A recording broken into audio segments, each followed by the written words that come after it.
మనం ఆపదలో ఉన్నప్పుడు తెలుస్తోంది అసలైన స్నేహితులు ఎవరు అనేది. ఈ విషయం పెహల్గామ్ ఉగ్రదాడుల తర్వాత ఇండియాకు బాగా అర్థమైంది.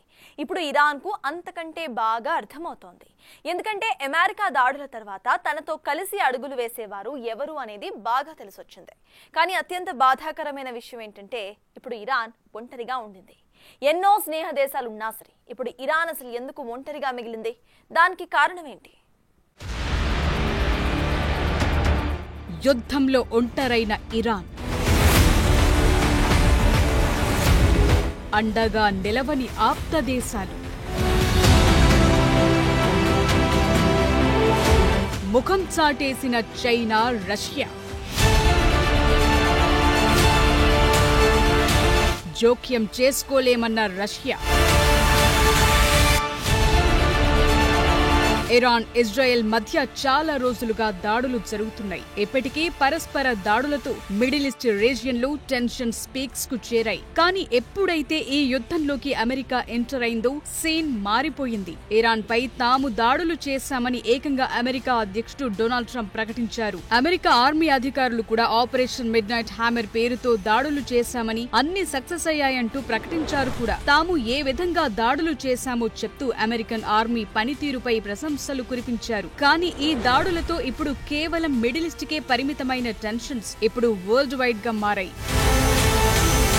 తమ దేశంపై దాడి చేసి అమెరికా పెద్ద తప్పు చేసిందని, దేనికి తగ్గ మూల్యం చెల్లించుకుంటుందని ప్రకటించింది ఇరాన్. కానీ ఈ మాటలు ఎంత మేరకు నిజమవుతాయనేది ఇప్పుడు కాస్త సందేహంగానే ఉంది. ఇరాన్ పై అమెరికా దాడి చేసిందంటే దానికి చాలా అనుకూల అంశాలున్నాయి. మిడిల్ ఈస్ట్ లో ఇజ్రాయెల్ మాత్రమే కాదు, అరబ్ దేశాల ఫుల్ సపోర్ట్ అమెరికాకి ఉంది. మరి ఇరాన్ కు వచ్చేసరికి ఆ సీన్ కనిపించడం లేదు. ఇరాన్ పై దాడిని పైన మాత్రమే ఖండించాయి అరబ్ దేశాలు. అది కూడా అన్ని దేశాలు కాదు. అందుకే ఇరాన్ ఇప్పుడు అమెరికాపై ప్రతీకారం మాట అటుంచి కనీసం ఏం చెయ్యలేని పరిస్థితిలో ఉంది. అందుకే తన ప్రతాపాన్ని ఇజ్రాయెల్ పై చూపిస్తోంది. అది కూడా పెద్దగా వర్కౌట్ కాని పరిస్థితి.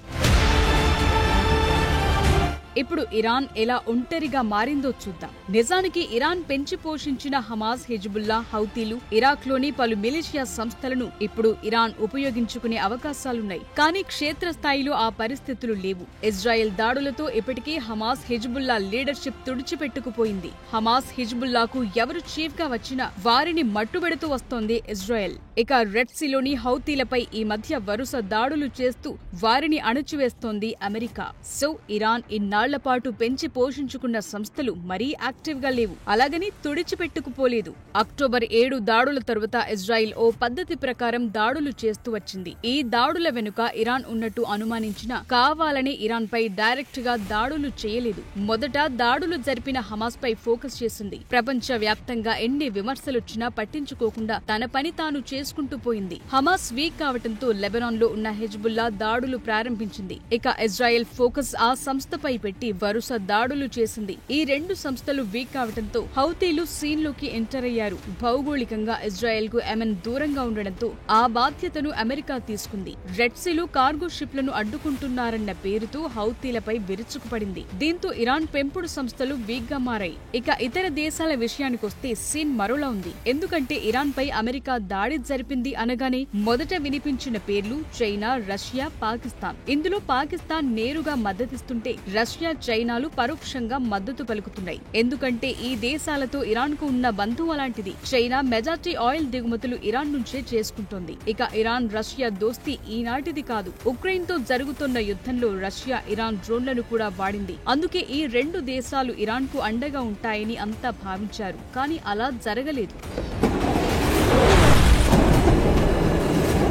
ఇక అరబ్ దేశాల సంగతికొస్తే వారి పరిస్థితి అడకత్తెరలో పోకచెక్కలా ఉంది. ఇరాన్ తోటి అరబ్ దేశం. అరబ్ దేశాలన్నీ దాదాపుగా ఇజ్రాయెల్ ని వ్యతిరేకించేవే. కానీ ఈ దాడుల్లో మాత్రం తలదూర్చటం లేదు. కారణం అమెరికా. ఈ ఈక్వేషన్ లో అమెరికా అనే దేశం లేకపోతే ఇజ్రాయెల్ ఈ పాటికి నామరూపాలు లేకుండా పోయేది. కానీ అమెరికా అండ ఇప్పుడు ఇజ్రాయెల్ ని కాపాడుతోంది. అదే సమయంలో ఇరాన్ ను ఒంటరి చేస్తోంది. అరబ్ దేశాలకు అమెరికా మధ్య బంధం బలంగా ఉంది. ఈ రెండింటి మధ్య ఉన్న అనేక వాణిజ్య ఒప్పందాలు, ఇంధన అమ్మకాలే వీటికి కారణం. ప్రస్తుతం అరబ్ దేశాల భద్రతకు అమెరికా ఓ కవచంలా ఉంది. అలాంటి అమెరికాను కాదని ఏ అరబ్ దేశమైనా అడుగులు వేస్తే దాని ఎఫెక్ట్ గట్టిగానే ఉంటుంది. అవసరమైతే మిడిల్ ఈస్ట్ లో అనేక ఉద్రిక్తతలను పెంచే సత్తా అమెరికాకుంది. అందుకే కొరివితో తలగుక్కోవటం ఎందుకని కనీసం అటువైపుగా కనిపించటం లేదు అరబ్ దేశాలు. అదే సమయంలో ఈ దేశాలు ఇరాన్ను పూర్తి స్థాయిలో నమ్మేలా లేవు. ఎందుకంటే 2019లో సౌదీ అరేబియాకు చెందిన అరామ్కో ఇంధన ప్రాసెసింగ్ యూనిట్లపై దాడులు చేయించిందే ఇరాన్. అందుకే ఇరాన్ కు ఇతర అరబ్ దేశాల మధ్య అపనమ్మకం అనేది ఓ కాంక్రీట్ గోడలా అడ్డుగా ఉంది.